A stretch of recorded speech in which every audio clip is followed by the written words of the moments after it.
Welcome to Living Liberation with psychologist Dr. Norissa Williams. Living Liberation invites you into discussion about how we embody liberation individually and collectively. We explore liberation in our relationships, school, and work contexts, and in society at large. We challenge and cultivate thinking that moves us all towards collective liberation.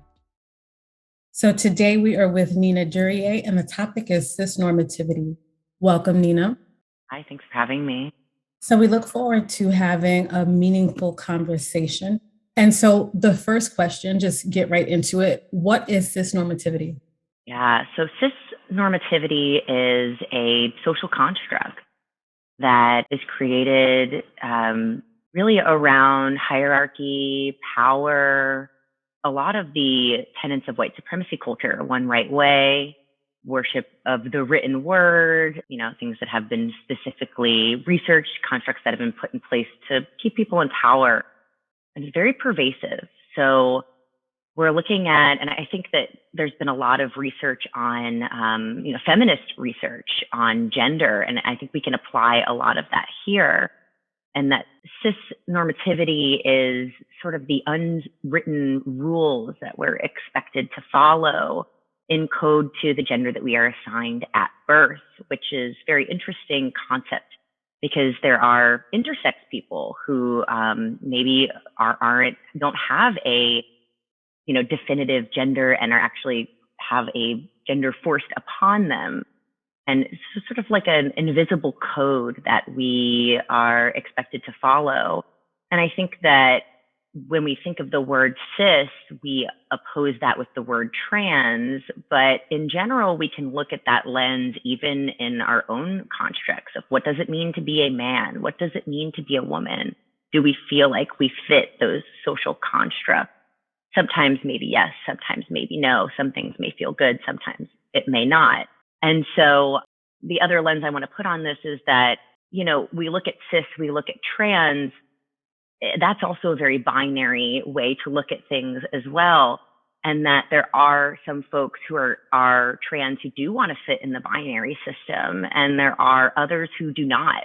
And so I think that cisnormativity falls in line with, both of those concepts of, do we want to co-sign with the social scripts that were written for us?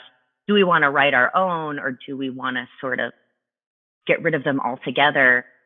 And it's very pervasive in our system because we're in an institution where everything is based off of that hierarchy, right? We are looking at, who's historically had the right to vote, who's historically been able to own land, who's historically been used as property, and who has had the right to comfort and who has not. Thank you. And I probably should have started with what is cis? So when people hear cisgender, how should they understand it? Yeah, so cisgendered is if you align with the gender that has been assigned to you at birth. So if that construct feels good for you, maybe it doesn't all the time feel good for you, but generally speaking, you feel like you fit within the gender that was those roles that were assigned to you, and if your presentation of that gender feels aligned. Thank you. So what are some ways so you spoke to some of them already, right? But what are some everyday ways that we see cisnormativity evidenced, right? So like, you mean those who are cisgendered and have privilege with this respect, who don't see, and don't even think about it by way of their privilege. What are some things that some privileges that they have that they don't even realize is a privilege? Yeah. So I think that a big example is what we think is polite or kind in terms of addressing people.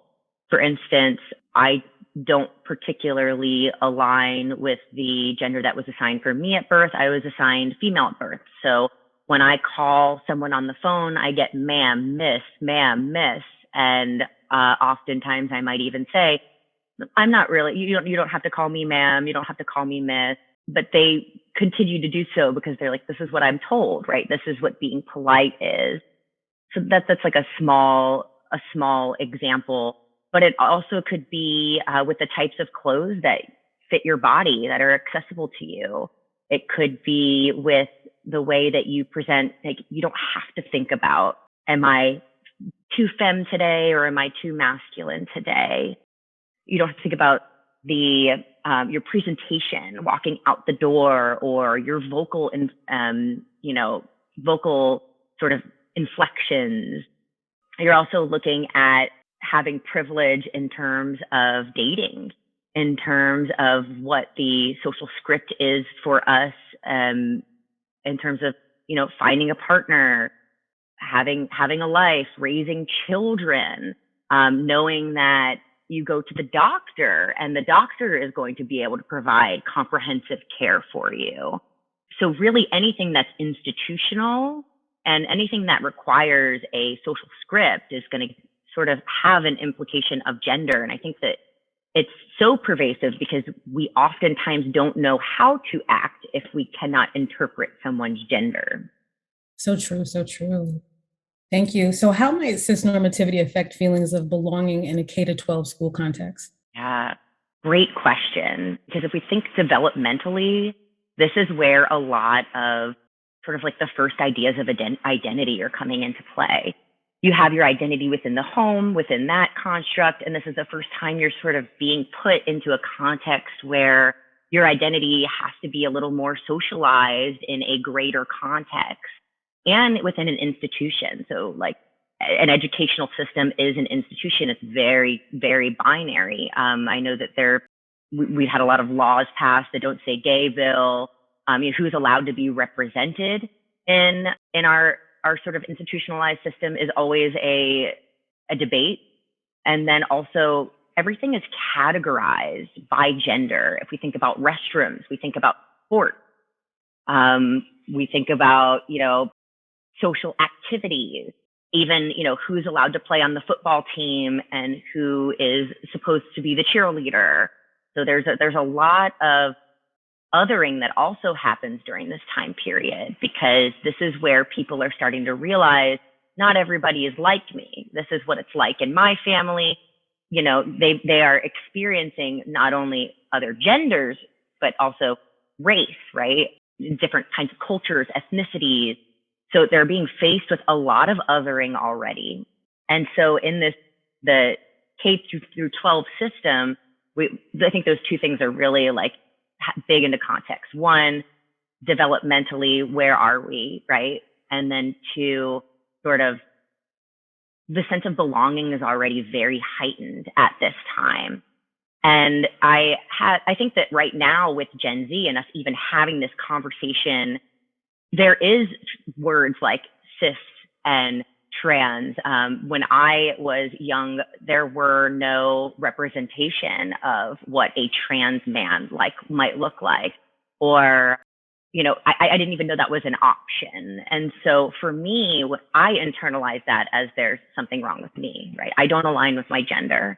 And in some aspects, I sort of thought everyone went through that and that I was being othered, but maybe that was a universal experience. And in other ways, I was very targeted. I was called gay and made fun of and ridiculed at a very young age.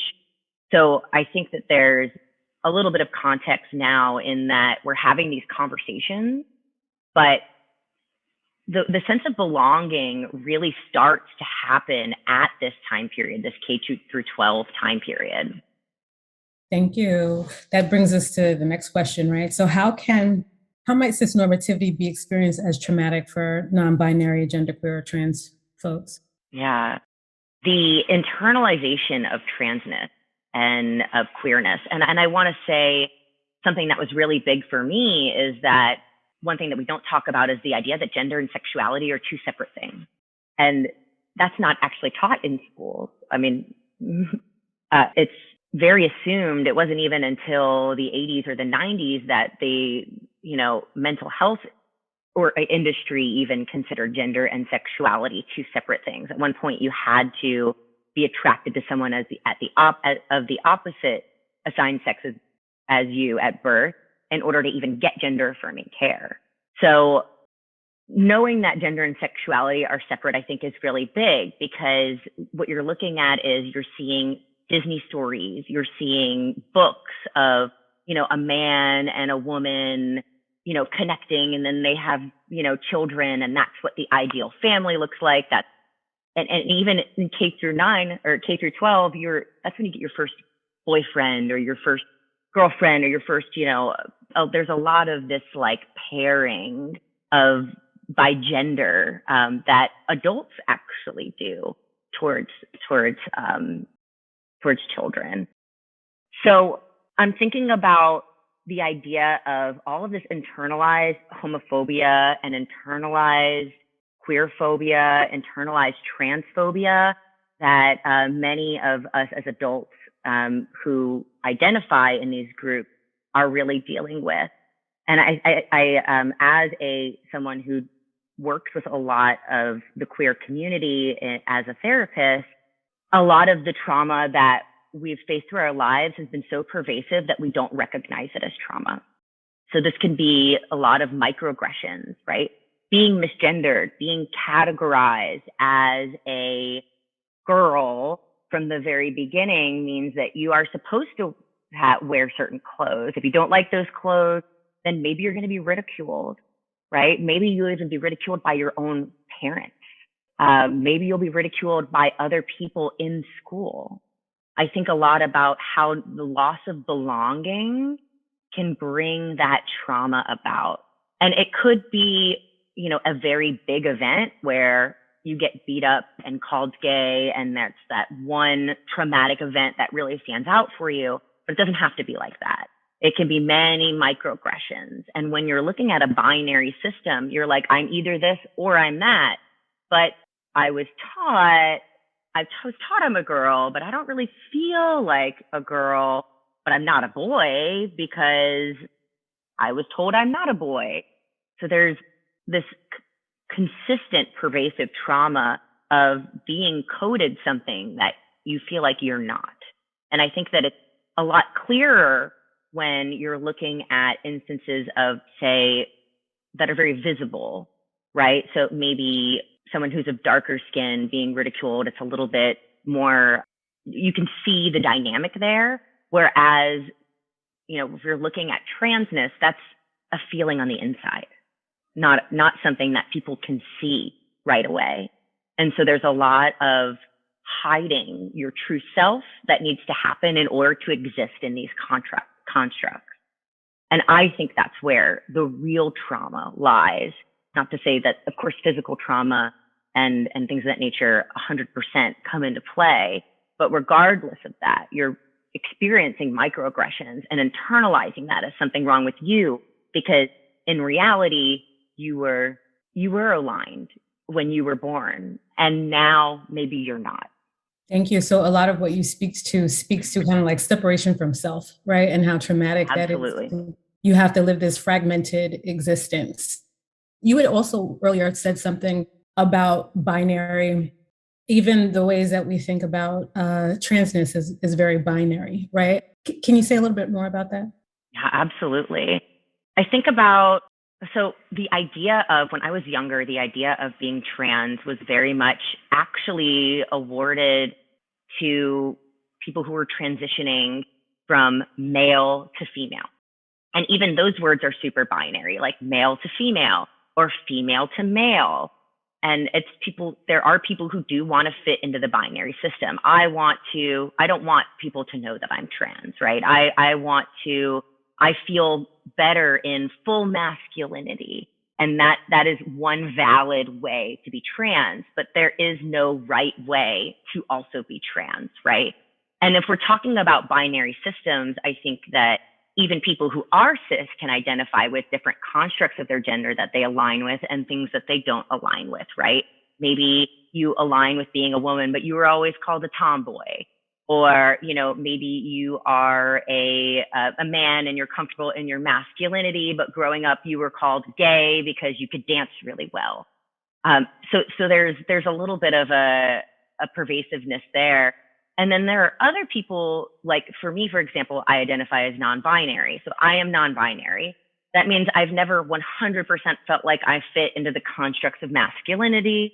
And I certainly do not feel like I align with the constructs of, femininity. I feel like I'm somewhere in the middle, which means that, physically transitioning isn't and when I say that, I mean taking hormones or, wanting to move towards surgery isn't something that's on my radar, but it doesn't mean that I'm less trans because it's about my internal experience.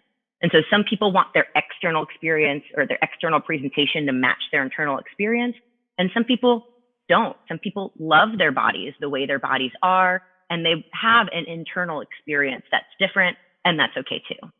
I love this because what is really challenging us to think, because we tend to think of people who are in other groups, right, our out group, as unidimensional and very flat and not recognize the diversity within the group.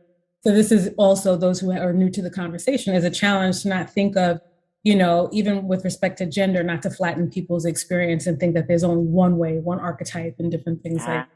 So how can, no, go ahead. Yeah. I was going to add, actually, as you were saying that, culture is huge.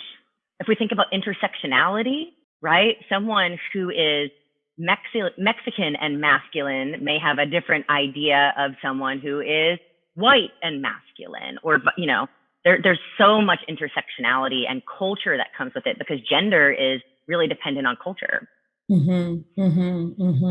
I love these considerations. So how can schools, right, K through 12 settings, how can they be more affirmative for youth? Great question. And this is tough because I feel like a bottom-up approach, we need to do a bottom-up approach and a top-down approach, right? I don't think there's a one way to approach this because I have one of my best friends is a K through 12 music teacher, and she is queer and oftentimes advocates for the younger queer students, but she is constantly facing pressure from the superintendents, from people who are higher above, putting down a lot of her initiatives that she'd like to put into place. So we really need to approach it both ways, from the top down and from the bottom up. And and we're looking at taking the binary out of the institution, and that's really challenging a bigger part than just the educational system, right? We're challenging really all of the systems because they all inform each other. So from the top down, I would say, making sure that you are involved in policy in your schools, right? And I don't know whether you're an educator or a parent or whether you are just someone who doesn't have any kids and just wants to support in general, right? Find out ways that you can help influence the system from the top down. From the bottom up, I'd be looking at how can we take gender out of the equation a little bit? And maybe that means instead of sort of thinking about, can we separate our children by gender? Can we do it by age? Can we do it by class? Can we do it by ability or weight? I think about that a lot in sport too, like weight or ability, right? Can we offer gender neutral bathrooms? Can we offer gender neutral locker systems? I remember back in the day when we had lockers, they were split by gender. So taking some of that binary out of the everyday stuff can really help form some more inclusivity and take out some of that othering. And then I think also about how the support systems in the schools need to be there. For instance, is your school counselor knowledgeable about trans and queer issues, or are they not, right? What about your principal? What about your teachers, right? Do they know how to handle? Are they even on board with something like that? So, providing some cultural competency for the people who are working within the system will then help inform most, like how they address the class. Is it Mr. and Mrs.? Or how do you want to be addressed? How are the students addressing you? How are you referring to their parents, right? Are you assuming a cis heteronormative family in general? What kind of representation in the books and the education do we have, right? I know it's probably very difficult because this is also top down too, is research, right? Like what is even available, but requesting those things, researching, seeing what else is available can help. So I think taking the gender binary out of the equation as much as possible is a way that you can take a bottom up approach And then really challenging the system as a whole is a way that you can take the top-down approach. Thank you so much. I love everything that you had to say. I also want to acknowledge too that so those people who are preparing to make change and to enact some of the things that you've been talking about, whether it's top down or bottom up, I think that you should also prepare for a process of, I guess, culture shock, for lack of a better word. Because I remember also, I definitely consider myself an ally, but I remember the first time that I went into a gender neutral bathroom, and I came out, and one of the male professors that I work with was at a urinal, and it was like, whoa. So I didn't know how to act. You know what I mean? I didn't know how to be. I felt, so I say this to say that I think that we should prepare ourselves to embrace the discomfort as we experience cognitive shifts, because this is what it's going to call for changes in our schemas and the ways that we think things have to be. It's not just because something is the way that it is, doesn't mean that that's the way that it has to be. And then, and embrace it. What thinking about your friend who is a teacher that you just referenced, right? Are there things that we can do to be more affirmative for staff, social workers, administrators, like for employees within the school system? Yeah, I think sort of similar to for youth, providing gender neutral bathrooms, providing inclusive healthcare services for your employees, right? Not addressing everyone by Mr. or Ms. or Mrs., right? How can we go to maybe down the hierarchy a little bit and use names, right? So those are some things that you can do. I want to say that the main thing, and I love what you had just said about resistance. The resistance is not going to be external, but it's also going to be internal too. It's going to be external and internal. And the biggest thing that we can do in general, anybody, whether you're whether you're at the top or at the bottom, is questioning the way this cis heteronormative rules don't work for you, right? A lot of the discomfort that we feel around these issues is because we're like, what if I identify with it, right? I think it's sort of similar to like fat phobia or even ableism. It's like, we don't want to look at disabled people because what if I'm disabled and I get ostracized from the community or I lose access to care in the way that I've been able to previously? And so if we start facing our own internalized, we don't have to be trans to have internalized transphobia, right? Like we start looking at the ways that these social scripts don't work for us, and then we can be more inclusive. And maybe you sort of connect more with feminism and that's the way you want to do it. Maybe, you can't go the whole way to like, I identify with transness, but maybe you can identify with like, a feminist lens or whatever lens sort of works for you. So questioning ourselves is going to allow us to become more inclusive. What biases do I hold not only for other people, but what am I holding for myself?